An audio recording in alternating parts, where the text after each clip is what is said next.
Well, welcome officially to Chapter 1. I'm going to lecture on 2 sections today, and we'll see how far we get. So what is accounting, and what are the building blocks of accounting? So to begin, you should know that when asked what accounting is, there are 3 main activities that, and almost in that order, become the purposes of accounting. You identify stuff, you record stuff, and then you communicate it to either internal or external users. So as I think about what is accounting, IRC. We identify, we record, and we communicate that story. In a minute, you're going to learn that we're communicating it, to both internal and external groups. We're all basing it on an economic event. Now, I'm not talking economic events like there was a tsunami somewhere or there was, it's 9/11 tomorrow. I'm not talking those kind of economic events that shift our economy. I'm talking about in our business, is there money involved? Or is there an asset involved? You should have this illustration in your supplemental handouts. So now would be a good time to find that. Again, I see the IRC.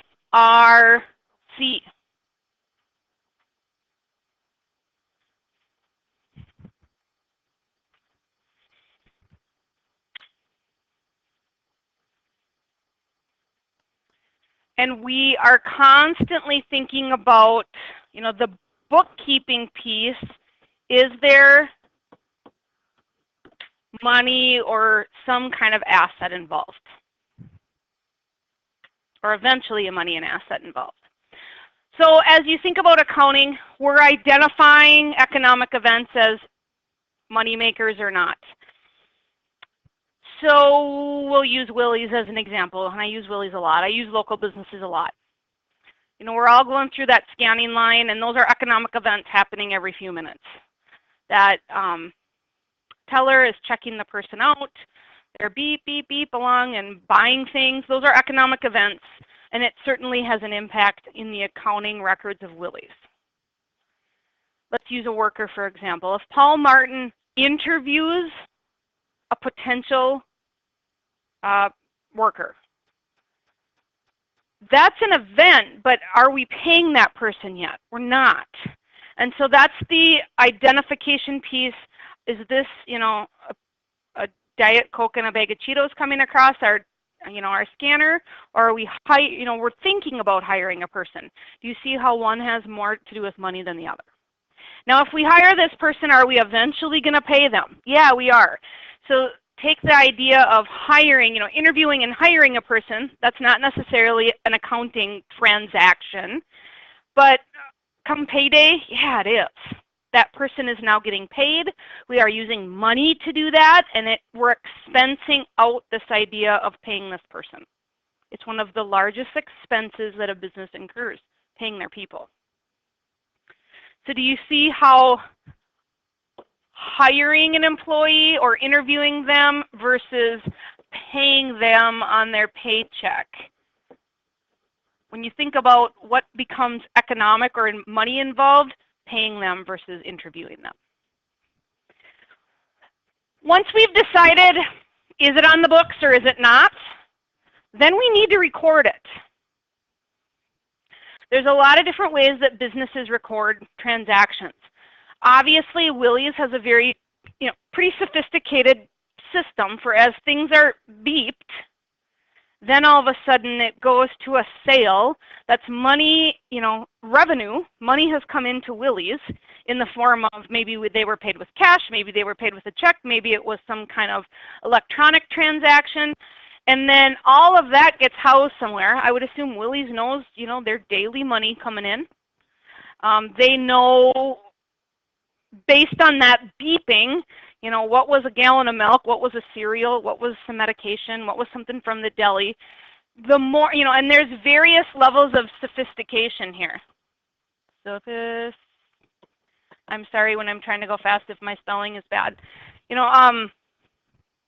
There's places that only accept cash. I was at a thrift shop this weekend, and they would only take cash. They don't have a very sophisticated system. But it still has to somehow get recorded what the sales were and what the money in versus what the money out was. I have friends who work, a high school classmate that works out in California. His job within the Gap, Old Navy, Banana Republic retail empire is to know what to get out to what stores to have in their retail stores. And that's all based on accounting and what's selling and what the needs are and what's getting recorded in their very sophisticated systems. Finally, we have to tell the money story. We have to communicate the money story, and you can communicate it both internally and externally to the users. Inside of the business wants to know how we're doing. Outside of the business wants to know how we're doing. So let's decide who. So right now I'm going to talk about internal and external users that are hearing about our money story. Inside of our business is what's considered managerial accounting.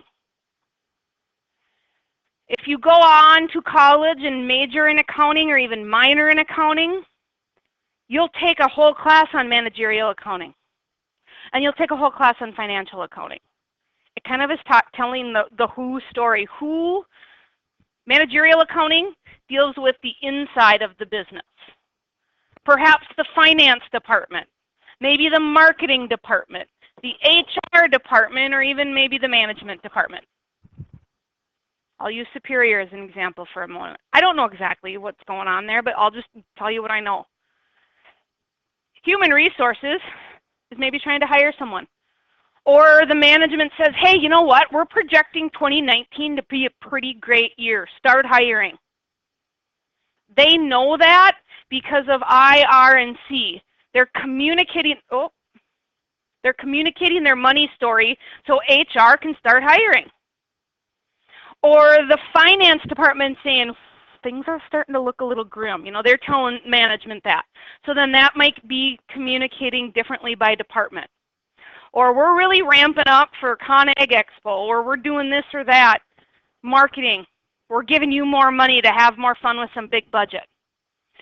So managerial accounting, again, going back to, we're identifying what's an economic event, what's not. We get it recorded, and then we tell the story, and it's starting to make business and financial decisions inside. It's considered managerial accounting because we're managing our accounting, we're managing our finances. And these departments all have likely a department head, and they meet weekly or semi-monthly or whatever to make better decisions. And it's all based on what money is in and what money is out. And this might seem really easy to you.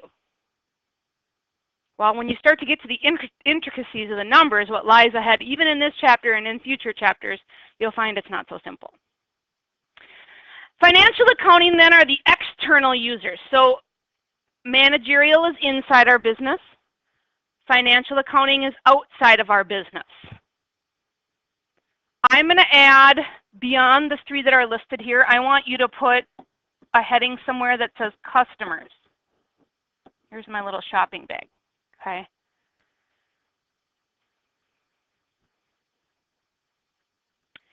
Investors. Who is putting money into our business? They're going to want to know how things are going. Creditors. Who do we owe money to? They're going to probably want to know how we're doing. Customers, especially if you're a publicly traded company, are going to want to know how you're doing. Sometimes in the private sector, they're not going to tell their money story to the customers. But in a publicly traded business, I think they're legally bound that they need to. So do you see how on the external side, depending on if you're public or private, you may or may not share some of this information? Let's say row one and I want to start a gumball business. And Geese and I are already kind of really good at it. I'm just saying. Okay, we want to start a gumball truck. Riley's like, I want to invest some money. I want to give you guys money for this truck. I don't want anything to do with the business. Just keep me updated maybe once a month on how things are going. So she's kind of our silent partner. She's given all of us money to go buy this gumball truck and buy our gumballs and buy our little fancy point of sale system. She really doesn't want anything. She doesn't want to drive the gumball truck. She doesn't want to sell the gumballs. She just is like, I'm so wealthy, I just want to share some of my money with you. She's not making money off the profits, really. She just is giving us some money to get going. We're going to probably tell her once in a while how things are going. And we might have some partnership agreement that we pay her once a year on her percentage of our investment. I think there's a lot more silent partners out there in a lot of the businesses than we think. We don't know about them because they're silent partners. That was section 1. Again, what is accounting? IRC. Who uses it? Internal and external. Internal is managerial accounting. External is financial accounting. That's all you need to know for section 1. A very vocab-heavy section. Would you agree? Let's talk about the I one more time. As you identify what's an economic event, what's kind of the underlying issue there? Money. Are we getting money? Are we spending money? Are we going to have to owe someone eventually? And not every economic event is money related at its surface. If, again, let's use Willie's as an example. Today, if I go buy groceries, and you know how you can charge it at Willie's sometimes? Was there any money involved? Not at face value, but groceries went out the door, which cost them something. And what do I owe them eventually? Money. Okay, but if they just have a conversation with me like, oh, Jenny, we want to come talk to your business class sometime. Is that ever going to be a revenue producing thing? Not necessarily. So me going to charge my groceries, even if there's no money involved, eventually there will be, versus, hey, Jenny, I want to come talk to your business class. You see the difference between eventually having money involved. What questions can I answer about the first section? Easy? It should feel easy because you read it already. You wrote it. Remember what I said? We're going to be kinesthetic learners, but we're also going to be auditory and visual. You looked at it, you read it, you wrote it, now you just like did it and listened again. My ultimate goal is boredom. I want you to eventually get bored with this because you've heard it so many times. You got it. Like I just get the, like when the light bulb goes off, it's exciting, but when the light bulb is like going to get shut off, if I keep talking, like I want you to just, I want to keep saying it and saying it and saying it until you get it. It seems like a weird thing to strive for, but I want to get you all to the point where you're like, Mars, we got it. We're good. Okay. Let's go on to the next one. The next one's got a lot of acronyms. The last one, or this next one's got a lot of, oh, it seems like a lot to memorize, and I'm going to try to simplify it down.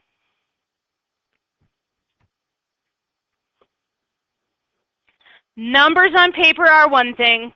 Pulling at the heartstrings is really what it's all about. The idea of ethics when it comes to accounting is super important, to the point where legislators and lawmakers start to slap laws on things to make sure that we're doing things ethically. The United States regulators and lawmakers were very concerned about that the economy would suffer if investors lost confidence in corporate accounting. Now we're talking corporate, public entities, publicly traded entities. So it's the stuff like you hear the word transparency. We want transparency in business, meaning we don't have to look through a smoky glass to see the numbers. They're right there in front of us, and we know that they're being ethically created. And so there's, I would assume if you're an accounting major, there's like a whole ethics class that you have to take on just ethical reporting. Why? because of things like Enron, WorldCom, HealthSouth, and AIG. Some corporate or publicly traded entities that got into some murky water. Someone, some department, something along the way was not ethically being transparent enough, and they were, laundering money or cooking the books. You've heard all these different phrases where they're trying to hide funds. Watch the movie Office Space. Okay, I wish I could show it, but it's just slightly naughty for school. Office Space, they rigged their system so it would like hide a cent or two every time something happened, and it equated into quite a bit of money. Okay. Congress, so you never want to mess with Congress. I see the word act. All I need you to know is this act. All I want you to remember is SOX. That acronym has to do with keeping corporations transparent. Putting laws in place so that publicly traded companies shouldn't and can't be unethical. Because at the end of the day, it's still a person pushing that pencil. And if that person is being unethical, it's going to erupt into a business being unethical. So all I want you to remember about this is that SOX, if you're a date type person, back in 2002, put some legal pieces in place to prompt ethical accounting. And I would assume some icky repercussions if you didn't.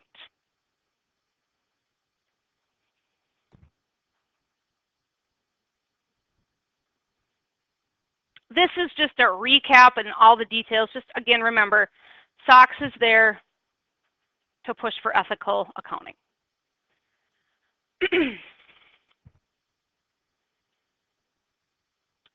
You should know what GAAP stands for. Know the GAAP for the test.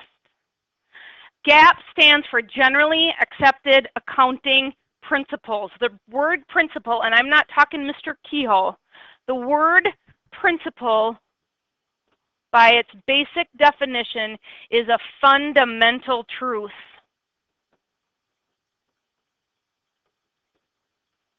Kind of tied to that heartstring of ethics. I need to abide by certain ethics in my teaching profession. There's things I shouldn't do, and it's kind of just like you just know them. It's a foundational principle, if you will, in my profession. It's a fundamental truth that I just need to, you just follow. Okay? It's the look. It's the attitude. Okay?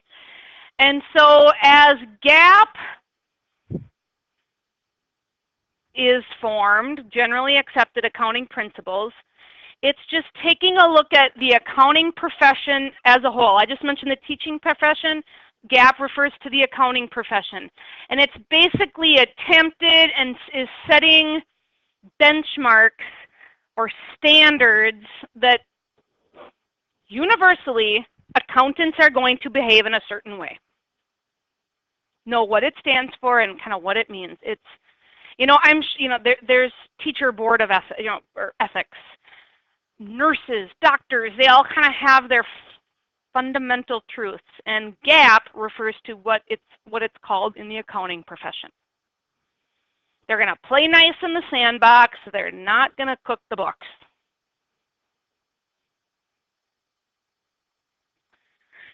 GAAP, again, setting up these fundamental truths or rules and practices, ends up being a big player in the SEC and the FASB, and even at the international level.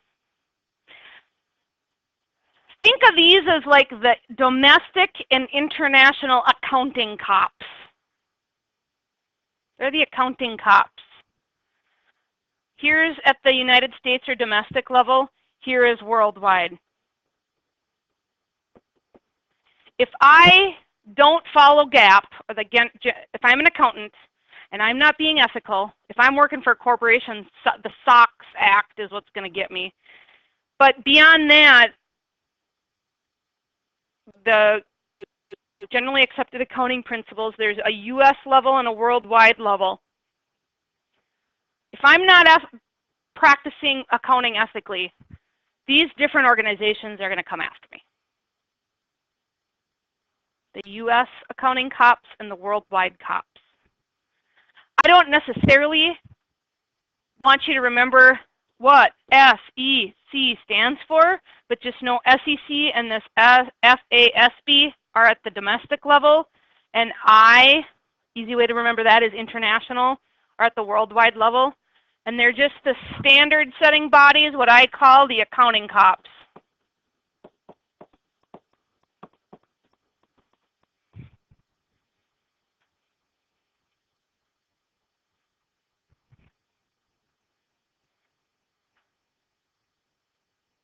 Did that help? Understanding the three? There's two at the domestic level and one on the worldwide scale, or I for international. And they're just making sure that accountants and people in the financial world are being ethical. Now, some principles, and again, not talking Mr. Kehoe, but principles meaning fundamental truths, is just kind of deciding why the numbers look the way they do. The historical cost principle, or sometimes just whittled down to cost principle, says that companies should record their assets at their cost. Assets meaning things that we own. If I'm a flower delivery company and I go buy some delivery van, I'm not going to say that that asset is worth $250,000. That's not what I bought it for. And I'm not going to make my books look like I own this fancy rig when that's really not its value. So just recording things at what you paid for them, not forming the numbers into something that they're not. The fair value principle states that assets and liabilities should be recorded at their fair value. So again, assets are what we own. Liabilities are what we owe. If I owe Sylvia $20, that's a $20 asset. I can't say, I'm going to just say I owe you $5. No, I owe you $20.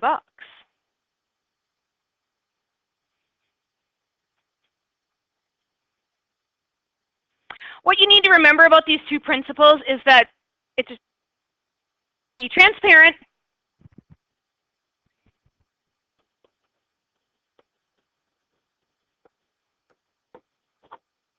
but the numbers be real, not smoke and mirrors.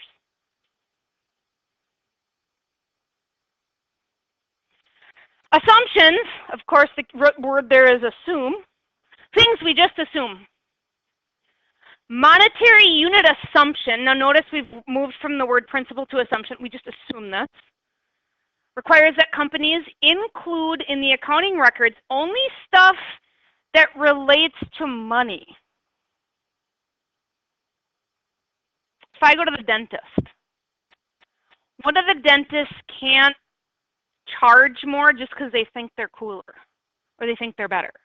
I mean, it's just, that's the price. Like, you don't have anything that doesn't have a dollar amount attached to it. Like, how do you financially display coolness or better or worse? Okay. Oh, you can't go to this doctor. This doctor's less because they're terrible. No, it's just the monetary unit assumption is, again, you're only putting stuff into financial terms. And the economic entity assumption simply requires that activities of the entity be separate from the owner versus the economic events. What does a dentist need a snowmobile for? Under the dental books. So like if we're all dentists together and I decide, I think we really need a snowmobile for the office, they're going to say, the partners are going to say, go buy your own snowmobile. The office is not buying you one. Make sense? So what they're saying is the owner versus the business